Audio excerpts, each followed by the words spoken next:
What's going on, y'all? It's your man, Stephen Bardo, coming back at you with another edition of Next Chapter Forward. Today, let's talk about residency and what that looks like. So, here's what I'm doing. I'm going to seek residency down here in Mexico. So, the normal way to do it is you go through the United States, you go to a consulate, and you get an appointment.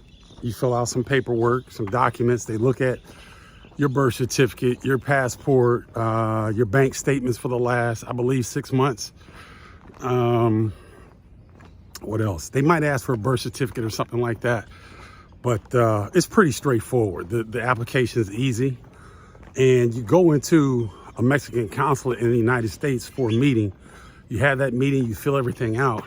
Then you fly here to Mexico, and you have to let the people know at customs that you're seeking residency. And so instead of what they do in Cancun, almost on reflex, they give you 160 days. This time though, if you're trying to get your residency, you're coming into Mexico, they give you 30 days, okay?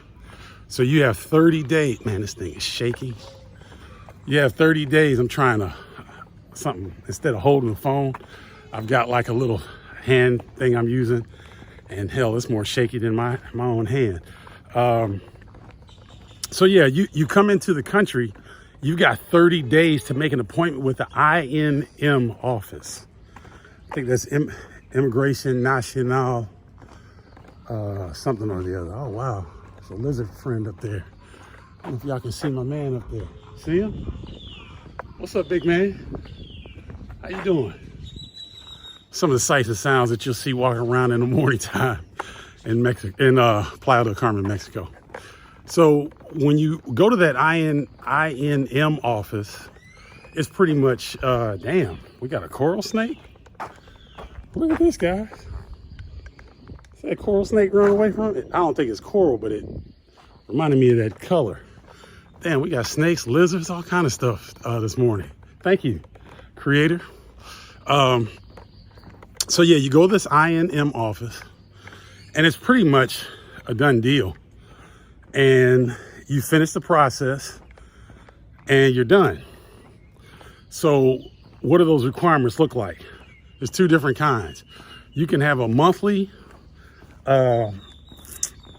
salary that you get, or you can show a certain amount of savings. So the salary, I believe, and it's going up every year, guys. The salary is $4,200 a year, and the amount that you have to have saved up, I believe, is $60,000.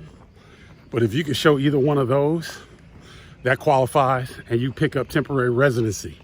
Now, the residency goes 1 to 4 years, temporary residency. But after the 4th year of temporary residency, you can apply for permanent residency. And voila, you're done. Okay, so the process is pretty easy here in Mexico. I'm doing another thing because I'm going to spend a little bit more money.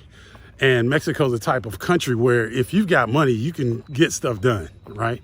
So I'm going to spend a little bit more money, probably $1,000 or $2,000. And I'm going to go through somebody here that gets foreigners temporary residency with a fee, right? I've heard that some of the guys down here, I believe Scooby went and he just got 4 years temporary residency for one fee. I think it was a little bit more money, but he got that done. And so at the end of his 4 years, he'll be able to apply for permanent residency, and he'll get it with no problem. So it's a fairly straight process, guys. $60,000 in savings and investments. I believe it's $4,200 a month in terms of monthly requirements. So straightforward, but peep out how I'm doing it, right? So when you fly into Cancun, automatically they give you, 180 days, 180 days. You got 6 months. And what a lot of people have done, guys, they haven't even gotten their temporary residency. What they end up doing is they come down here 5.5 months. They go somewhere else. Either they go home or they take a trip somewhere else. and then they come right back and they get another 6 months. So, you know, for me, I'm rushing to try. I was at first rushing to try to get into the Mexican consulate in Chicago, and that's a nightmare. That's crazy, tough. The closest places I think I could have gone would be Indianapolis or Denver or something like that. That wasn't really crowded. So I could have gotten that done, but I'm gonna do it down here. But a lot of times, I know guys in our group who, they've been down here 3 or 4 years. They don't have their residency. And all they do is go, they leave the country, go somewhere on a trip, come right back, and they got another 180 days. And I don't think there's any limit to doing that, just as long as you do it legally. And guys, here's something. You never want to overstay your visa anywhere in the world. I don't think Mexico is as aggressive as some countries, but you just don't want to put yourself in that situation. It's not necessary. It's too easy to get around it. So don't ever overextend or overstay your visa because you're asking for trouble. Okay? So that's it, guys. Pretty straightforward process. Like I said, I'm going to end up probably working with an attorney here. I know this person has helped German individuals, Canadians, Americans get temporary residency through his system. And he's making money doing it, but I don't care. I mean, I've got the money. I want to shorten the process because, again, I tried to go to Chicago, Mexican consulate in Chicago. That thing was a nightmare. Couldn't get an appointment. You know, they're telling you, oh, you got to make it through WhatsApp. You got to, it's crazy. So I'm going to do mine down here with an attorney. Now, what do I suggest for you guys that are in the States, black men who are wanting to leave the country?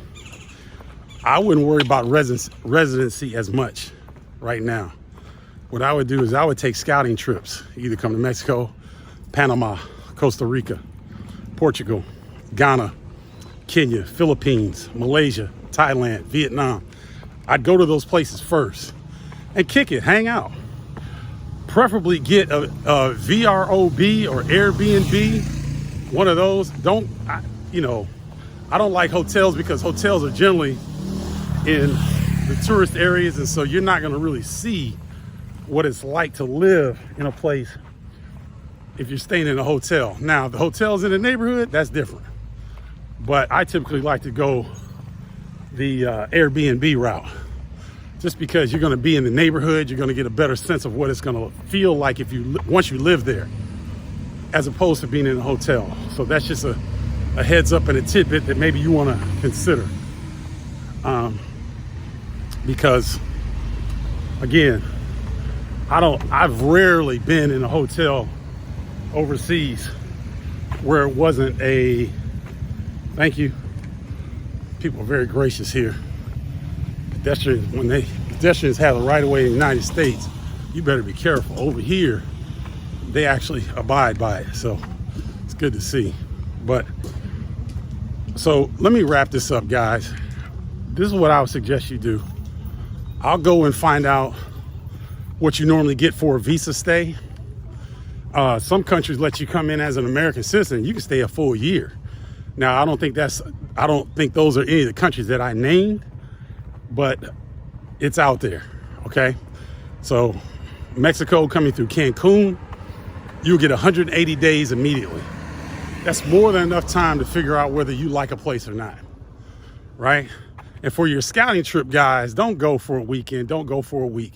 Try to go at least 2 weeks, preferably a month, because you got to get in and get a feel for the place and get past that newness, because you want to see what it's like when the weather might not be as good, or when you might not be feeling as well. How do you respond to that particular place? There's a lot of nuances, guys.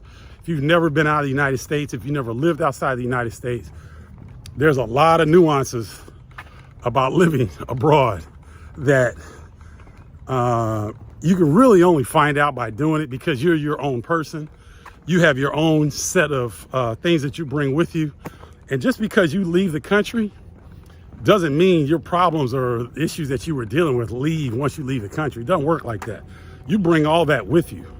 And so on your scouting trips, I would suggest at least 2 weeks, preferably a month. Now, if you can't do that, I get it, but go as long as you can. Go 10 days. If you can't go 2 weeks, go 10 days. But get a good amount of time in where you're not feeling like you're still on vacation, but you actually feel like, wow, you know, like you might actually get bored a couple times.